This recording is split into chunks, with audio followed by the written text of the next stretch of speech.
Bonjour chers internautes, c'est Il Pastore pour une déclaration œcuménique. Historiquement, au premier millénaire, il y avait 5 patriarcats: Rome, Constantinople, Antioche, Jérusalem, Alexandrie. Voici une déclaration commune du pape Jean-Paul II et de sa sainteté Moran Mar Ignace Dzaka Ier Iwas. Désolé pour ma prononciation sans doute très incorrecte. Déclaration donc commune qui date du 23 juin 1984. Ce n'est pas la première entre le siège de Rome et le siège historique d'Antioche. Lisons ce texte qui n'est pas très long. Sa sainteté Jean-Paul II, évêque de Rome et pape de l'Église catholique, et sa sainteté Moran Mar Ignatius Dzaka Ier Iwas, patriarche syrien d'Antioche et de tout l'Orient et chef suprême de l'Église universelle syrienne orthodoxe.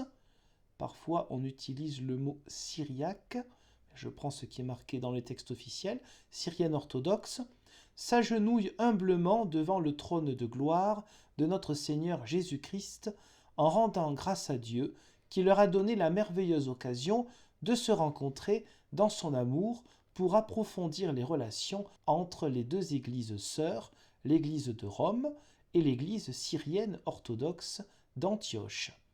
Relations déjà excellentes grâce à l'initiative prise en commun par leur sainteté d'heureuse mémoire, le pape Paul VI et le patriarche Moran Mar Ignatius Ignace Yacoub Jacques III.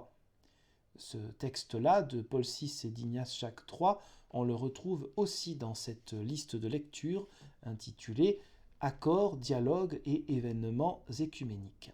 Numéro 2. Le pape et le patriarche désirent affirmer ici, solennellement, tout ce qui les unit déjà dans une profonde communion spirituelle, eux et les évêques, les prêtres et les fidèles de leurs églises, pour resserrer davantage encore ces liens de foi, d'espérance et d'amour, et pour retrouver progressivement une vie ecclésiale entièrement commune. Numéro 3. Tout d'abord, leur sainteté confesse la foi des deux églises, formulée par le concile de Nicée en 325, exprimée dans le credo de Nicée. Les mésententes et les schismes qui sont survenus dans les siècles suivants entre les deux églises, ils le reconnaissent aujourd'hui, n'atteignent pas la substance de leur foi, étant donné que ces difficultés ont surgi seulement pour des raisons de divergence dans la terminologie, de différences culturelles, de formulations variées préconisées par diverses écoles théologiques pour exprimer la même réalité. C'est pourquoi ils estiment qu'aujourd'hui, il n'y a pas de fondement réel aux tristes divisions et schismes qui se sont produits par la suite entre les deux églises en ce qui concerne la doctrine de l'incarnation. En parole et en acte, ils confessent la vraie doctrine au sujet du Christ, notre Seigneur, en dépit des différences dans l'interprétation de cette doctrine qui ont eu lieu au temps du concile de Chalcédoine. C'est le 4e grand concile du premier millénaire, en 451. Il y a ensuite 3 autres grands conciles, reconnus à la fois par l'Église catholique romaine et les églises orthodoxes, mais pour le patriarcat d'Antioche, effectivement, quelques divergences d'interprétation ou d'acceptation pour ce 4e concile, comme pour d'autres églises aussi, par exemple l'Église apostolique arménienne. Numéro 4. Nous voulons donc réaffirmer solennellement notre profession de foi en l'incarnation, le Verbe, la parole de Dieu s'est fait chair, incarné, de notre Seigneur Jésus-Christ, tel que l'ont déjà déclaré en 1971-1971 le pape Paul VI et le patriarche Moran Mar Ignatius Yacoub III. Ils ont nié qu'il existe une différence dans la foi qu'ils confessent dans le mystère du Verbe de Dieu fait chair et devenu réellement homme. À notre tour, nous confessons qu'il s'est incarné pour nous en prenant pour lui-même un corps réel et une âme raisonnable. Il a partagé en toutes choses notre humanité à l'exclusion du péché. Nous confessons que notre Seigneur et notre Dieu, notre Sauveur et Roi de l'univers Jésus-Christ, et Dieu parfait pour ce qui est de sa divinité, et homme parfait pour ce qui est de son humanité. En lui, sa divinité est unie à son humanité. Cette union est réelle, parfaite, sans mélange, sans commixtion, sans confusion, sans altération, sans division, sans la moindre séparation. Petite parenthèse, c'est exactement le même vocabulaire qui est utilisé dans les grands dialogues entre Église catholique romaine et d'autres églises orthodoxes. Parce que c'est le vocabulaire des premiers siècles. On peut utiliser d'autres mots dans les dialogues entre anglicans, luthériens, réformés, méthodistes, entre autres, et catholiques romains et orthodoxes, mais l'idée est la même. Je reprends. Lui qui est le Dieu éternel et indivisible est devenu visible dans la chair et a pris la forme du serviteur. En lui sont unis de façon réelle, parfaite, indivisible et inséparable l'humanité et la divinité, et toutes leurs propriétés sont en lui présentes et agissantes. Numéro 5. Ayant donc une même conception du Christ, nous confessons aussi une même conception de son mystère. Incarné, mort et ressuscité, notre Seigneur, Dieu et Sauveur, a vaincu le péché et la mort. Par lui, durant le temps entre la Pentecôte et la seconde venue, période qui est aussi la fin des temps, il est donné à l'homme de faire déjà l'expérience de la nouvelle création, royaume de Dieu, ferment, transformant, Matthieu 13, 33, déjà présent parmi nous. Pour cela, Dieu s'est choisi un peuple nouveau, son Église sainte qui est le corps du Christ. Par la parole et les sacrements, l'Esprit Saint agit en elle pour appeler tous les hommes et en faire les membres de ce corps du Christ. Ceux qui croient sont baptisés dans l'Esprit au nom de la Sainte Trinité pour former un seul corps et par le sacrement de l'onction de la confirmation, leur foi est accomplie et fortifiée par ce même Esprit Saint. Petite parenthèse, la théologie du sacrement de la confirmation comme accomplissement de ce qui se vit dans le baptême, c'est une différence théologique entre les églises orientales, orthodoxes ou autres dans les dialogues écuméniques, mais cela n'a pas empêché la reconnaissance réciproque du sacrement de baptême, même lorsque, pour les églises de la Réforme, bien sûr, la confirmation est une bénédiction, un engagement, une tradition, mais non pas dans notre définition des sacrements comme un sacrement. Les définitions des sacrements sont différentes entre les églises d'un côté protestantes et de l'autre catholiques romaines ou orthodoxes. Donc quand on a compris qu'on a des différences sur la définition même du sacrement, en réalité on n'est pas si éloigné que ça et l'on peut considérer parfois, sans vouloir être hâtif, que la différence de vocabulaire finalement n'enlève pas une véritable communion en utilisant des mots différents, bien que des mots forts différents, des conceptions différentes. Finalement, peut-être que la réalité de ce qui se vit est beaucoup plus proche que nous ne le pensions. Je ferme la parenthèse et je poursuis avec le numéro 6. La vie sacramentelle trouve dans l'Eucharistie son achèvement et son sommet, en sorte que c'est par l'Eucharistie que l'Église réalise et manifeste sa nature la plus profonde. Par l'Eucharistie, l'événement de la Pâque du Christ se dilate en l'Église. Exactement le même vocabulaire que l'on trouve par exemple pour la déclaration sur l'Eucharistie du 6 juillet 1982 entre l'Église catholique romaine et les églises orthodoxes. Je reprends.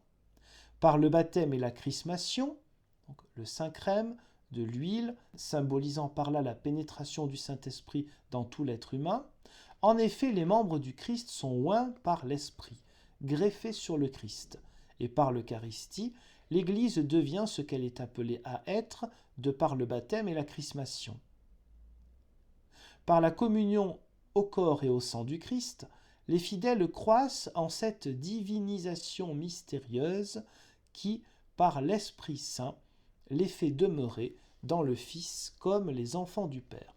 Divinisation mystérieuse, encore une fois, je ne reviendrai pas là-dessus pour ne pas être trop long, encore un vocabulaire particulièrement présent dans d'autres accords entre l'Église catholique romaine et les églises orthodoxes. Numéro 7. Les autres sacrements que l'Église catholique et l'Église syrienne d'Antioche tiennent ensemble dans une même succession du ministère apostolique, à savoir ceux de l'ordre, du mariage, de la réconciliation des pénitents et de l'onction des malades, sont ordonnés à cette célébration de l'Eucharistie qui est le centre de la vie sacramentelle et l'expression visible majeure de la communion ecclésiale. Cette communion des chrétiens entre eux et des églises locales unies autour de leur pasteur légitime s'actualise dans la communauté rassemblée qui confesse la même foi, étendue dans l'espérance du monde à venir et dans l'attente du retour du Seigneur, et par l'Esprit Saint qui l'habite, est animée de la charité qui ne déçoit pas. Numéro 8. L'expression majeure de l'unité chrétienne entre les fidèles et entre les pasteurs, l'Eucharistie, ne peut pas encore être concélébrée par nous. Une telle célébration suppose une complète identité de foi qui n'existe pas encore entre nous. En effet, certaines questions doivent encore trouver leur solution qui touchent à la volonté du Seigneur sur son Église, comme aussi aux implications doctrinales et canoniques particulières des traditions propres à nos communautés trop longtemps séparées. Petite parenthèse, pour l'Église catholique romaine et les églises orientales, la concélébration eucharistique, c'est le point final de la totale communion. Dans une conception protestante, nous avons une conception différente sur l'Église, les sacrements et d'autres sujets, bien que je rappelle que nous sommes quand même de plus en plus proches. Nous n'avons pas besoin d'autant de travail théologique, on le fait, mais nous n'avons pas besoin d'autant d'approfondissement sur de très nombreuses questions, parce que l'Église, pour nous, se définit comme là où la parole de Dieu et les sacrements sont correctement prêchés et administrés. À partir de là, nous sommes en communion d'Église, pleine communion totale, entre de très nombreuses églises protestantes sur les divers continents. Mais ce n'est pas la même théologie dans l'Église catholique romaine ou les églises orientales ou orthodoxes. Donc cela explique que nous ne puissions pas encore célébrer, communier ensemble. Je ferme la parenthèse. Numéro 9. Cette identité de foi, quoique incomplète, nous autorise à envisager une collaboration pastorale dans les situations qui se présentent fréquemment de nos jours, en raison tant de la dispersion de nos fidèles à travers le monde que des conditions pastorales précaires que créent les difficultés des temps. Il n'est pas rare, en effet, que pour nos fidèles, l'accès à un prêtre de leur Église s'avère matériellement ou moralement impossible. Soucieux de répondre à leurs nécessités et en vue de leur utilité spirituelle, nous les autorisons dans ce cas à demander au pasteur légitime de l'autre Église le secours des sacrements de pénitence, d'Eucharistie et d'onction des malades selon leurs besoins. Coopérer aussi dans la formation des prêtres et dans l'enseignement théologique serait un corollaire logique de la collaboration pastorale. Nous encourageons les évêques à promouvoir la mise en commun des moyens à leur disposition pour l'éducation théologique partout où ils jugeront que c'est souhaitable. Ce faisant, nous n'oublions pas que nous devons encore faire tout ce qui est en notre pouvoir pour arriver à la pleine communion visible entre l'Église catholique et l'Église syrienne d'Antioche et implorer sans cesse du Seigneur qu'il nous rende cette unité qui seule nous permettra de donner devant le monde un témoignage pleinement unanime à l'Évangile. Numéro 10, le dernier. Rendant grâce au Seigneur qui nous a donné de nous rencontrer pour jouir du réconfort de la foi qui nous est commune, Romains 1, 12, et pour proclamer devant le monde le mystère de la personne du Verbe de Dieu incarné et de son œuvre de salut, fondement inébranlable de cette foi commune, nous nous engageons solennellement à faire tout ce qui dépend de nous pour faire disparaître les derniers obstacles qui empêchent encore la pleine communion entre l'Église catholique et l'Église syrienne d'Antioche, afin que d'une voix unanime et d'un seul cœur, nous puissions annoncer le Verbe, lumière véritable qui éclaire tout homme, et que tous ceux qui croient en son nom puissent devenir enfants de Dieu. Jean, chapitre 1er, versets 9 à 12. Rome, 23 juin 1984. Fin de cette déclaration. Je vous remercie et je vous dis Dieu voulant à une prochaine. Au revoir.